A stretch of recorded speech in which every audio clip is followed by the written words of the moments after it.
ஓம் முருகா போற்றி. ஓம் சரவண பவ.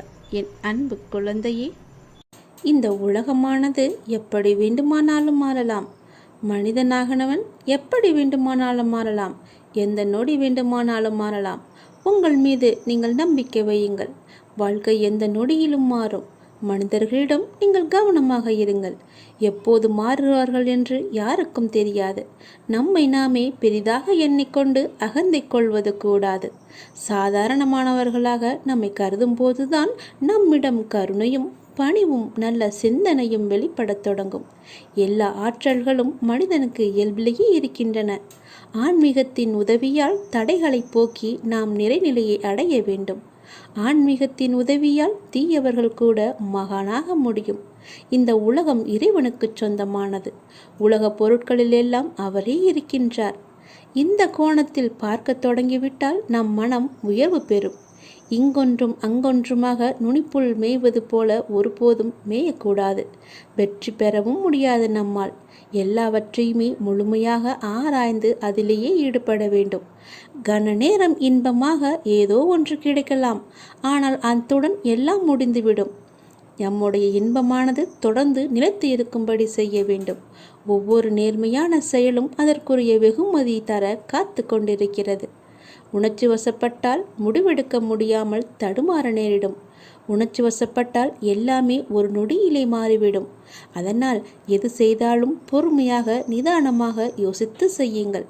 கடந்ததை பற்றி வருந்தவோ வருவது பற்றி கற்பனை செய்யவோ வேண்டாம். முயற்சிக்குரிய பலன் ஒருவனுக்கு நிச்சயம் கிடைத்தே தீரும். எதை கண்டுமே நீங்கள் எரிச்சல் படாதீர்கள். எல்லாவற்றையுமே நீங்கள் ஒரு அனுபவ பாடமாக எடுத்துக்கொள்ளுங்கள். நமக்கு எது நடந்தாலும் இது ஒரு அனுபவம் என்று எண்ணிக்கொள்ளுங்கள். மனசாட்சிக்கு கட்டுப்பட்டு நடந்தால் உங்களுடைய வாழ்வு நலம் பெறும். மனம் என்பது கடவுளின் கையில் ஒரு கருவியாக இருக்க வேண்டும். கடவுள் விரும்பும் வழிபாடு உழைப்பு ஒன்றுதான். அவருடைய விருப்பத்தை நாம் பூர்த்தி செய்ய வேண்டும். கடவுள் நம்பிக்கை ஒன்றே மனிதனுக்கு உண்மையான உதவி. கடவுளின் விருப்பப்படி நடக்கட்டும் என எல்லாவற்றையுமே விட்டுவிடுங்கள். உங்கள் தலைகளில் நீங்கள் பாரத்தை ஏற்றுக்கொள்ளாதீர்கள். உங்களுக்கு இன்று நடப்பது எல்லாமே அவருடைய விருப்பப்படிதான் நடக்கின்றது. அவர் விரும்பாமல் எதுவும் உங்களுக்கு நடக்காது. அதனால் அவர் விருப்பப்படி வருவதை அவருடைய போக்கிலேயே விட்டுவிடுங்கள். கடவுளிடம் எல்லாம் நன்றாக இருக்க வேண்டும் என்று பிரார்த்தனை செய்யுங்கள். எல்லாம் உங்கள் இஷ்டப்படியே நடக்கட்டும் என்று அவரிடம் விட்டுவிடுங்கள். நீங்கள் எது செய்தாலும் எனக்கு நன்மையாக மட்டும்தான் இருக்கும் என்று அவர் மீது நீங்கள் நம்பிக்கை கொள்ளுங்கள். மற்ற எல்லாவற்றையும் அவரே பார்த்து கொள்வார். நீங்கள் பயமின்றி நிம்மதியாக கவலைப்படாமல் சந்தோஷமாகவே இருக்கலாம். உனக்கு உள்ள பிரச்சனைகளை பற்றி எனக்கு தெரியாது என்று நினைத்து கொண்டிருக்கிறாய். உன்னுடைய பிரச்சனை என்ன, எப்படி வந்தது, எதனால் வந்தது என எல்லாமே எனக்கு தெரியும். உன் பிரச்சனைகளை நினைத்து நினைத்து உன் வாழ்நாளில் இருக்கும் நிம்மதியை இழந்து நீ தவித்து கொண்டிருக்கிறாய். உன் மனதை ரணப்படுத்தி கொண்டு எரிச்சல் பட்டு வாழ்க்கையையே ரணமாக்கி வைத்திருக்கிறாய். அதை எப்படி சரி செய்வது என்று தெரியாமல் இருண்ட காட்டில் நுழைந்தது போல திக்கிட்டு இருக்கிறாய். இதனால் வாழும் வாழ்க்கையே உனக்கு நரகமாக தோன்றுகிறது. ஒரு விஷயம் உனக்கு பிடிக்கவில்லை என்றால் அதை நீ விட்டுவிடு. விரும்பாமல் ஏற்றுக்கொள்வது சரியல்ல. உனக்கு நீயே செய்யும் தீமை. உனக்கு நீயே வேஷம் போடுகிறாய் என்ற அர்த்தம்.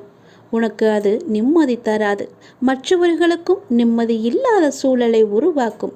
அதை விட்டு நகன்று விடுவதுதான் சிறந்தது உனக்கு. அமைதியாய் போவதில் தவறு இல்லை. ஆனால் அந்த அமைதியை ஏற்க முடியாமல் சில பேர் இருப்பார்கள். காரணம், உன்னிடம் பேசி பழகிவிட்டார்கள். அவர்களுக்கு அது ஏற்றுக்கொள்ளக்கூடியதாக இருக்காது. அவர்கள் செய்யும் சில விஷயங்கள் வருத்தத்தை ஏற்படுத்தியது என்றால் மனம் வருந்தாமல் அமைதியாக நீ விலகிவிடு. அவர்களுக்கு நீ விட்டு சென்றதாக தோன்றும். உண்மையான காரணத்தை அவர்களுக்கு நீ உணர்த்த வேண்டுமென்று அழையாதே. உன்னை புரிந்தவர்களாக இருந்தால் அது அவர்களுக்கு தெரியும். அவர்கள் செய்த தவறு என்ன, எதற்காக நீ அமைதியாக இருக்கிறாய் என்று. இதையெல்லாம் ஒரு விஷயமாக எடுத்துக்கொண்டு நீ கலங்காதே. அதை மற்றவர்களிடம் கோபமாய் வெளிப்படுத்துகிறாய். அப்படி அவர்கள் என்ன செய்தார்கள்? கோபத்தையும் எரிச்சலையும் விடு. உன்னை காயப்படுத்தினது நியாயமில்லைதான். அதற்காக அந்த கோபத்தை மற்றவர்களிடம் காண்பிப்பது மிகவும் தவறு. நிம்மதியுடனும் சந்தோஷத்துடனும் வாழ அதற்கான எல்லா முயற்சியிலும் உன்னை நான் ஈடுபடுத்தி செய்ய வைப்பேன். நானே துணை நின்று உன்னை காப்பேன். நீங்கள் வாழ பிறந்திருக்கிறீர்கள்.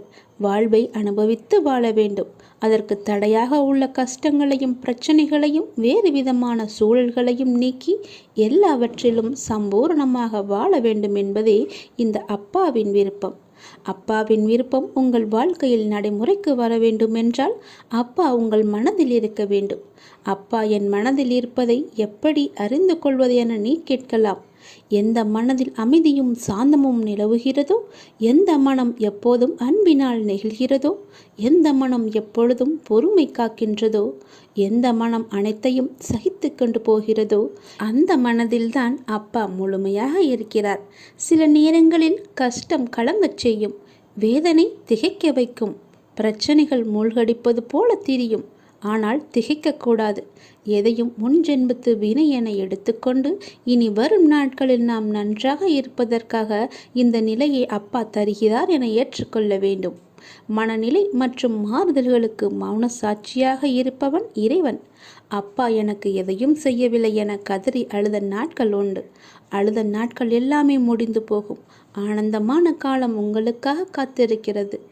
மரம் இலைகளை உதிர்க்க ஆரம்பித்து மொட்டையாகி நின்றால் மரம் பட்டுவிட்டது என நாம் கதறுவது கிடையாதே. இது இலையுதிர்காலம், இனி வசந்த காலம் வரும் என்பதை நினைத்து நாம் காத்திருப்போம் இல்லையா? அப்படியேதான் உங்களுடைய வாழ்க்கையும். இந்த துன்ப நாட்கள் எல்லாமே முடிவுக்கு வரும். முடிவுக்கு வந்து உங்களுக்கு இன்பம் சேரப்போகிறது. அன்றைக்கு நீங்கள் தகுதியாக இருப்பதற்கு இந்த கஷ்டம் என்ற பயிற்சி உங்களுக்கு அளிக்கப்படுகிறது. அப்பா எப்படி முழுமையானவரோ அப்படியே நீங்கள் முழுமையான தன்மை உடையவர்கள். அவரே முழுமையை நோக்கி உங்களை அழைத்து செல்வார். எதை பற்றியுமே நீ கவலைப்படாதே. உன்னோடு நான் எப்போதுமே இருப்பேன். உன் பிரச்சனைகளை நான் தீர்த்து வைக்கிறேன். எதை பற்றியுமே நீ கவலைப்பட்டு கொண்டே உன்னுடைய வாழ்வை நீ இழந்து விடாதே. உனக்கு துணையாக நான் இருக்கிறேன். உன்னுடைய வாழ்க்கையை நீ சந்தோஷமாகவே வா. உனக்கு நிறையவே பிரச்சனை இருக்கிறது.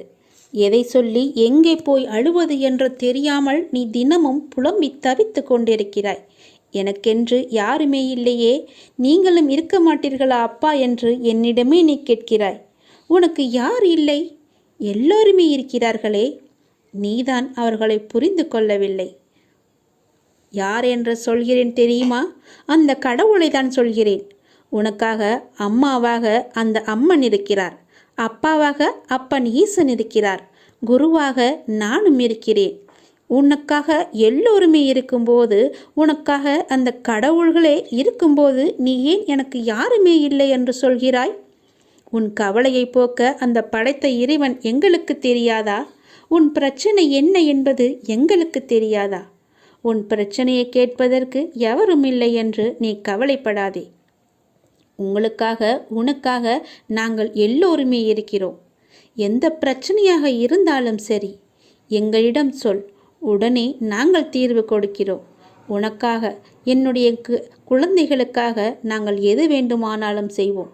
உன்னை படைத்தது யார் என்று நினைக்கிறாய்? உன்னை படைத்தது நாங்கள்தான். எங்களுக்கு தெரியாதா? நீ எங்கு, எப்போது, எப்படி பிறக்க வேண்டும், யார் வயிற்றில் பிறக்க வேண்டும், யார் உனக்கு அப்பாவாகவும் அம்மாவாகவும் இருக்க வேண்டும் என்று எங்களுக்கு தெரிந்துதான் நான் உன்னை படைத்தேன். நாங்கள் உங்களுக்கு செய்வது எல்லாமே நன்மையாகத்தான் இருக்கும். அதனால்தான் இவர்களுக்கு உன்னை பிள்ளையாக படைத்தேன். இப்போது நடந்தது, இதற்கு முன்பு நடந்தது, இனிமேல் நடக்கப் போவது எல்லாமே எங்களுக்கு தெரிந்துதான் நடக்கிறது என்பதை நீ ஏன் மறந்துவிட்டாய்? உன்னுடைய கவலைகளை பற்றி எங்களுக்கு தெரியாதா? உன்னுடைய பிரச்சனைகள் எல்லாமே தீரும் நேரத்தை நீ நெருங்கிவிட்டாய். நீ இதுவரை அனுபவித்தது பூர்வ ஜென்ம முந்தைய ஜென்ம கர்மாவின் பலன்தான். மிச்சம் இருந்தது, அது இப்போது முழுவதுமாகவே தீர்ந்துவிட்டது. இன்னும் நான் உனக்கு நிறையவே கொடுக்கப் போகிறோம். அதை பெறுவதற்கு நீ தயாராக இரு. என்ன கஷ்டத்தை கொடுக்கப் போகிறீர்களா என்றுதானே நீ கேட்கிறாய்? அவ்வளவு சோதனைகளை நீ தாங்கி இருக்கிறாய். அவ்வளவு பிரச்சனைகளை நீ பார்த்து இருக்கிறாய். கவலைப்படாதே. இனி வருவது உனக்கு பிரச்சனை அல்ல, உனக்கு கவலையும் அல்ல, உனக்கு சந்தோஷம்தான். உன்னுடைய பிரச்சனைகள் எல்லாமே முடிந்து விட்டது. அதற்கு தீர்வும் நீ கண்டுவிட்டாய்.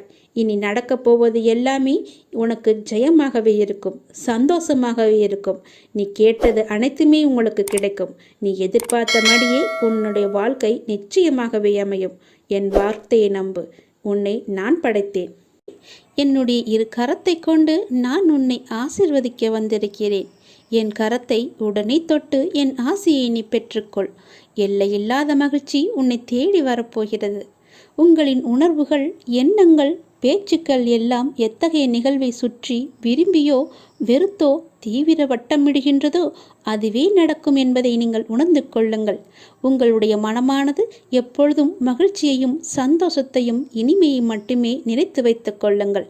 உங்கள் மனம் எப்பொழுதும் சந்தோஷத்திலேயே மூழ்கி இருக்கட்டும். அப்பொழுதுதான் உன்னை சுற்றி எப்பொழுதுமே மகிழ்ச்சி இருந்து கொண்டே இருக்கும். நிதானத்தை இழக்காத வரை வாழ்க்கையில் உனக்கு தோல்வி என்பதே இல்லை. இவ்வுலகில் உள்ள ஒவ்வொரு மனிதனுக்கும் தனித்தோர் ஆற்றல் இருக்கிறது. உனக்கும் அப்படித்தான். உனக்கென்று ஓர் ஆற்றல் இருக்கிறது. அதை வாழ்க்கையின் சரியான முன்னேற்ற பாதையில் பயன்படுத்தி நீ பயணித்தால் அது நல்ல விளைவை தருகின்ற நிலைக்கு உன்னை கொண்டு போய் சேர்க்கும். இது உண்மை. உன்னிடம் உள்ள ஆற்றலை நீ குறைத்து மதிப்பிடாதே. உன்னை நீயே தாழ்த்தி கொள்ளாதே. என்னால் இது முடியுமா என்ற சந்தேக கண் கொண்டு பார்க்காதே. எடுத்த எடுப்பிலேயே எதை கண்டும் அச்சம் கொள்ளாதே. உனக்கு வேண்டியதை பற்றி மட்டுமே தீவிர உணர்வோடு சிந்தித்துப்பார். பேசியும் விரும்பியும் இரு. நீ நினைத்தது விரைந்து நிறைவேற வேண்டுமானால் தோல்விக்கு அஞ்சி முடங்கி கிடப்பதோ மடங்கி கிடப்பதோ நல்ல வாழ்க்கையை தராது என்பதை நீ உணர்ந்து கொள். போட்டியில் தோற்றாலும் ஓட்ட பந்தயத்தில் ஓடுபவன்தான் வெளியில் நின்று விமர்சிப்பவனை விட மேலானவன். ஒரு வேலை செய்ய முடியாதவர்கள் அவர்களால் முடியாததை உங்களாலும் செய்ய முடியாது என்று சொல்வார்கள். அவர்களால் முடியாதது உங்களாலும் செய்ய முடியாது என்று எண்ணுவார்கள். அவற்றையெல்லாம் நீ காதில் வாங்காதே. நீ எப்பொழுதும் போல உன்னுடைய பயணம் எதுவோ, உன்னுடைய இலக்கு எதுவோ, உன்னுடைய ஆசை எதுவோ, இதில் போனால் உனக்கு மகிழ்ச்சி என்று கிடைக்கும் என்று தெரிந்தால் அதை நோக்கி நீ பயணப்பட்டு கொண்டே இரு. உன்னுடைய இலக்கை நோக்கி செல்வதில் விவேகத்துடனும் உத்வேகத்துடனும் தன்னம்பிக்கையுடனும் செல். கண்டிப்பாக உனக்கு இன்ப அதிர்ச்சி அந்த இடத்தில் காத்து கொண்டிருக்கிறது என்பதை நீ மறந்து விடாதே. நீ என்னுடைய முழு ஆசையையும் பெற்றுவிட்டாய். இனி உன்னுடைய வருங்காலம் மிக சிறப்பாகவே இருக்கப் போகிறது. இதை கேள், உனக்கே புரியும், நன்றாக புரியும். இதே போலவே செய்து வா. உனக்கான வாழ்க்கை நிச்சயமாகவே நல் வாழ்க்கையாக அமையும். இந்த பதிவை நீ கேட்டுக்கொண்டிருக்கும் போதே உன்னுடைய வீட்டில் பல்லியின் சத்தம் கேட்டால் நான் உன்னை ஆசிர்வதித்து விட்டேன் என்று அர்த்தம். இப்பொழுதே நீ நன்றாக கவனித்துப்பார். என் ஆசி உனக்கு கிடைத்துவிட்டால் உன் உடல் முழுவதுமே மெய் சிலிர்த்துவிடும். என் அப்பா சொன்னது போலவே நடந்துவிட்டது என்ற உன் மனம் சரியாகவே எண்ணும். அப்பொழுதுதான் என்னுடைய ஆசி உனக்கு கிடைத்தது என்று நீ நம்புவாய். நீ நிச்சயமாகவே முன்னேறுவாய். எதை பற்றியும் நீ கவலைப்படாதே. எல்லையில்லா மகிழ்ச்சி உன்னை தேடி வந்து கொண்டிருக்கிறது. நீ சந்தோஷமாகவே வாழப்போகிறாய். எதை பற்றியுமே கவலை என்ற எண்ணம் கூட உன் மனதில் இனி தோன்றக்கூடாது. மகிழ்ச்சி, சந்தோஷம், நிம்மதி, இனிமை என்ற எண்ணம் மட்டுமே, நேர்மறை எண்ணம் மட்டுமே உன் மனதில் இருக்க வேண்டும். அதை மட்டுமே உன் மனதிற்குள்ளே வைத்துக்கொள். எதிர்மறை என்ற ஒரு சிறிய துகள் கூட உன் மனதில் இருக்கக்கூடாது. நேர்மறை மட்டுமே உன் மனதில் நிலைத்து இருக்கும். வெற்றி மட்டுமே உனக்கு கிடைத்து கொண்டே இருக்கும். மகிழ்ச்சி நிலைத்து உனக்கு இருக்கும். யார் உனக்கு துன்பத்தை கொடுத்தார்கள் என்று உனக்கு ஞாபகம் இருக்கிறதா? உன்னுடைய இன்றைய பிரச்சனைக்கு யார் காரணம் என்று ஞாபகம் இருக்கிறதா? எதையும் நீ மறந்திருக்க மாட்டாய். யார் உனக்கு துன்பத்தை கொடுத்தாரோ அவர் இன்றைக்கு நிச்சயம் நன்றாக இருப்பதை போன்ற தோற்றம் உனக்கு தெரிந்து கொண்டிருக்கும். அப்படிதானே? உனக்கு துரோகம் இழைத்தவர்கள் இப்போது நன்றாக செழுமையாக எந்த கவலையும் இல்லாமல் இருப்பது போலதான் உனக்கு தெரிகிறது. கெட்டதை செய்பவர்கள் நன்றாக இருக்கின்றார்கள். நல்லதை மட்டுமே செய்து கொண்டிருக்கின்ற நான் கஷ்டப்படுகின்றேன் என எரிச்சலோ நீ கவலையோ மட்டும் படாதே. அவர்கள் காலையில் பூத்து மாலையில் வாடும் பூவை போன்றவர்கள் என்பதை மனதில் வைத்துக்கொள். ஒரு பூ காலையில் பூத்தால் மாலையில் எப்படி இருக்கும்? வாடி போய்விடும் அல்லவா? அப்படிதான் அவர்களும். இப்போது பூத்து குலுங்கும் நேரம். விரைவிலேயே அவர் வாடும் நேரத்தையும் எட்டி விடுவார்கள். இன்னும் கொஞ்சம் காலம்தான். நீ பொறுமையாக இரு. அவர்கள் வாடப்போவதை நீ கண்கூடாக பார்க்கப் போகிறாய். இப்போது உள்ள மேன்மையிலிருந்து விரைந்து கீழே தள்ளப்படுவார்கள். நீ எப்படிப்பட்டவன் என்பது தெரியுமா? நீயோ விருட்சத்தை போன்றவர். விருட்சமாக வேரூன்றி ஆழமாக நிற்கப் போகிறாய். எல்லோருக்கும் நிழல் தரும் மரமாக இருக்கப் போகிறாய். அநேகம் பேர் உன்னை ஏமாற்ற வந்தாலும் நீ எதற்குமே அயர்ந்து போகாதே. எத்தனை இழப்புகள் வந்தாலும் சோர்ந்து போகாதே. நான் ஆழமாக வேர் விட்டிருக்கும் விருட்சம் என்று சொல்லிக்கொள். நான் ஆலமரம், என்னை யாரும் அசைத்து பார்க்க முடியாது என்று நெஞ்சை நிமிர்த்தி சொல்லிக்கொள். நீ மலர்கள் மட்டுமல்ல, கனிகளையும் தரப்போகிறாய். அதில் வருகின்ற நன்மை பலருக்கும் பயனாகவே இருக்கும். உன் நிழல் தேடி வரும்போது உன்னால் முடிந்த உதவிகளை அவர்களுக்கு செய். நாம் என்று கஷ்டப்படுவதைப் போலத்தான் நம் எதிரில் இருப்பவரும் ஒரு நாள் துன்பத்தை அனுபவிக்கப் போகிறார் என்பது உனக்கு தெரிந்துவிட்டால் நீ நிச்சயமாக அவர்கள் மீது கோபப்படவே மாட்டாய். அவர்களுக்காக நீயே பரிதாபப்படுவாய்.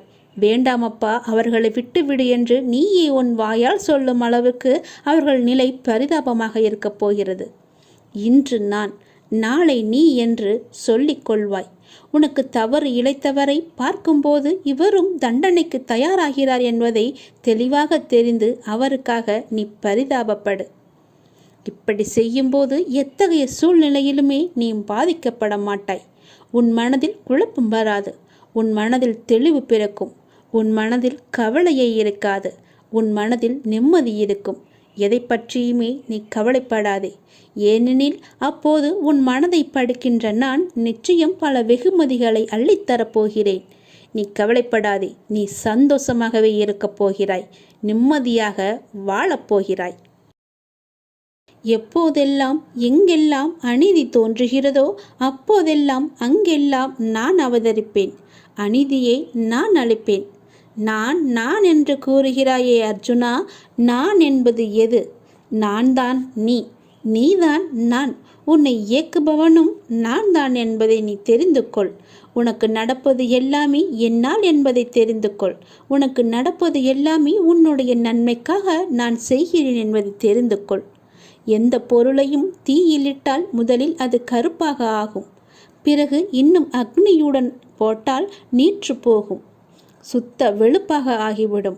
அப்புறம் தீயில் போட்டால் அது மாறாது. அதுவே முடிவான நிலை. இப்படி நீற்று போனதே திருநீரு. நீரு பஸ்மம் எனப்படும். ஈஸ்வரன் மகா பஸ்மம். எல்லாம் அழிந்த பின்னும் இவற்றை அழித்துவிட்டு எஞ்சி நிற்கிற அழியாத சத்தியமான மகா பஸ்மம்தான் உதி. அவன் பஸ்மமாக நீற்று வெளுத்து போனதற்கு முந்திய மாறுதல்தான் கருப்பு. அதுதான் கரி. நிலக்கரிதான் இவ்வுலக ஐஸ்வர்யத்தில் இக்காலத்தில் முதலிடம் பெற்றிருக்கிறது தெரியுமா? எதுவும் தோன்றவும் இல்லை, இங்கு எதுவும் இயங்கவும் இல்லை, மறையவும் இல்லை. புற உலக மாயைகளை நீக்கினால் உனக்கு உள்ளது உள்ளதுபடியே இருக்கிறது. உங்கள் விவாதம் மௌனமாகவே இருக்கட்டும். மௌனத்தை விட சிறந்த விவாதம் ஏதுமே இருக்க முடியாது. அவரவர் விரும்பிய பதிலை அவரை பெற்றுக்கொள்ள உங்கள் மௌனமே ஆக சிறந்த விவாதமாக இருக்கட்டும். நீங்கள் அறிந்ததை கொண்டு கடவுளை வழிபடுங்கள். உனது உள்ளத்தில் இருந்து வழிபடுங்கள். வழிபாட்டிற்கு எந்த ஒரு விதிமுறையும் கிடையாது. உன் தாயை எவ்வாறு உனது தேவைக்கு நீ அழைப்பாயோ அதே அன்பும் அக்கறையுடனும் இயல்புடனுமே எனக்கு போதுமானது என்பதை தெரிந்து கொள்ளுங்கள். இந்த அப்பாவை அழைப்பதற்கு எந்த ஒரு சிறந்த வழிமுறை என்பதும் நான் வைத்து கொள்ளவில்லை. அன்பாக கூப்பிட்டால் போதும். நான் இருக்க பயம் என்று உன்னை தேடி நான் ஓடோடி வந்து விடுவேன். உன் மனதின் குழப்பத்தையும் உன் வாழ்வின் சரியான பாதைக்குமே நான் இவற்றையெல்லாம் தந்து கொண்டிருக்கிறேன். உன்னை முழு திருப்திப்படுத்தவே நான் இதையெல்லாம் சொல்லி கொண்டிருக்கிறேன். உன் மனம் சஞ்சலத்தில் இருக்கும்போது என்னுடைய உதியை எடுத்து பூசிக்கொண்டு இருந்து பார். உன் மனம் தெளிவாகும். உனக்கு மாமருந்தே இதுதான். உன் மனம் உடனடியாகவே தெளிவடைந்துவிடும். உன் பார்வையே உனக்கான வெற்றி என்று தெரிந்து கொள். தன்னுடைய நிலை உணர்ந்து இன்ப துன்பங்களை சமநிலையில் எதிர்கொண்டு எதிர்பார்ப்பில்லாமல் வாழ்ந்து பாருங்கள். உங்கள் வாழ்வில் எதிர்பார்ப்பு இருந்தால் உங்கள் வாழ்க்கையே நிம்மதி இல்லாமல் போகிவிடும். இன்று இப்போது இந்த நொடிதான் நமக்கு உள்ளது என்று சந்தோஷமாக வாழுங்கள். எதிர்பார்ப்பு இன்றி வாழ்ந்து பாருங்கள். நிம்மதி நிலைத்து இருக்கும். இன்று உனக்கு நடப்பது எல்லாமே, எது நடந்தாலும் அது கடவுளின் அனுமதியோடு மட்டும்தான் நடக்கிறது என்று பொருள் உணர்ந்து கொள். இதை நீங்கள் கண்டனம் செய்தால் கடவுளின் விருப்பத்தை, கடவுளின் பேரறிவை, கடவுளின் தீர்ப்பை நீங்கள் விமர்சிக்கின்றீர்கள் என்றுதானே அர்த்தம்? அவ்வாறு செய்யலாமா? அதை நீங்கள் செய்யாதீர்கள். அவர் அனுமதித்ததை நீங்கள் பெற்றுக்கொள்ளுங்கள். எதுவாக இருந்தாலுமே இது கடவுளின் செயல் என்று நினைத்து சந்தோஷமாக இருங்கள். உங்களுக்கு அமைதி கிட்டும். நம் விருப்பமா உலகை இயக்குகிறது? இல்லையே. கடவுள் பொருள்களை முழுமையாக பார்க்கிறார். மனிதன் பொருள்களை ஒரு பகுதியாக பார்க்கிறான். மனிதன் கடந்த காலம் மற்றும் எதிர்காலத்தில் இருந்து பிரிந்து நிகழ்ச்சிகளை நிகழ்காலத்தில் மட்டுமே பார்த்து கொண்டிருக்கிறான். கடவுளுக்கோ முன் நடந்ததும் தெரியும், பின் நடக்கப் போவதும் தெரியும், இப்போது நடக்க இருப்பதும் தெரியும். அதனால்தான் கடவுள் ஒற்றுமையை காண்கிறார், மனிதன் வேற்றுமையை காண்கின்றான். கடவுள் பூரணமான நியாயத்தை காணும்போது அதே தருணத்தில் மனிதனோ அதை காண்பதே கிடையாது. நீங்கள் கடவுளின் ஸ்தானத்தில் வைத்து பாருங்கள். நீங்களே கடவுள் என உணருங்கள். பிரபஞ்சம் முழுவதும் உங்களுக்கு படைப்பே என்றும் அனைத்தும் உங்கள் விருப்பத்தாலேயே நிகழ்கின்றன என்றும் உணர்ந்து கொள்ளுங்கள். உடனேயே உங்களுக்குள் அபரிமிதமான அமைதியும் ஆற்றலும் ஊற்றெடுப்பதை நீங்கள் உணர்ந்து கொள்வீர்கள். பிறர் நம்மை திட்டும்போது பிறர் உங்களை காரணமின்றி திட்டுவதாகவும் காரணமின்றி துன்புறுத்துவதாகவும் நீங்கள் கூறுகின்றீர்கள். அது உண்மையாக இருந்தாலும் கூட அதற்காக அலட்டிக்கொள்ளாதீர்கள். நிலைமையை பொறுமையுடன் சமாளியுங்கள். இக்கட்டான நிலைமைகளை சமாளிப்பதில் அமைதி ஒரு சக்தி வாய்ந்த ஆயுதம் என்பதை நீங்கள் காண்பீர்கள். யாராவது உங்களை திட்டினால் கண்களை மூடிக்கொண்டு பொறுமையாக இருங்கள். பிறர் அவர்கள் விருப்பம் போல நினைக்கட்டும், அவர்கள் விரும்புவதை சொல்லட்டும். இந்த உலகம் முட்டாள்களால் நிறைந்தது. நீங்கள் அறிவுடையவராக விளங்குங்கள். எல்லோர் முன்னிலையிலும் பணிவுடன் இருங்கள். எந்த நிலைமையிலும் அடக்கமாக இருங்கள். நான் உயர்ந்தவன் அல்லது தாழ்ந்தவன் என்ற எண்ணத்தை விடுத்து அனைவரிடமும் அனைத்திடத்தும் கடவுளை காண கற்றுக்கொண்டால்தான் இது சாத்தியமாகும். கடவுள் அப்படித்தான் விரும்புகிறார். எனவே அது அப்படியே இருக்கட்டும். பிறர் உங்களை நிந்திக்கையில் நீங்கள் மௌனமாக இருங்கள். கலக்கம் அடையாதீர்கள். பழி சொற்களை ஏற்றுக்கொண்டால் என்ன ஆகப் போகிறது? அடக்கத்திலும் தூய்மையிலும் நீங்கள் வளர்ச்சி அடைவீர்கள். அதுவே மிக பெரிய தவம் என்பதை தெரிந்து கொள்ளுங்கள். ஆன்மீகத்தில் நீங்கள் உயர்வடைவீர்கள். நிச்சயமாகவே யாராவது உங்களை வசிப்பாடினால் அவர்கள் முடிக்கும் வரை என்னுடைய நாமத்தை நீங்கள் ஜபித்து கொண்டே இருங்கள். வாய்விட்டு கூறினாலும் சரி, அவர்கள் கூறுவது உங்கள் காதுகளில் விழாது. நீங்கள் செவிடாகி விடுவீர்கள்.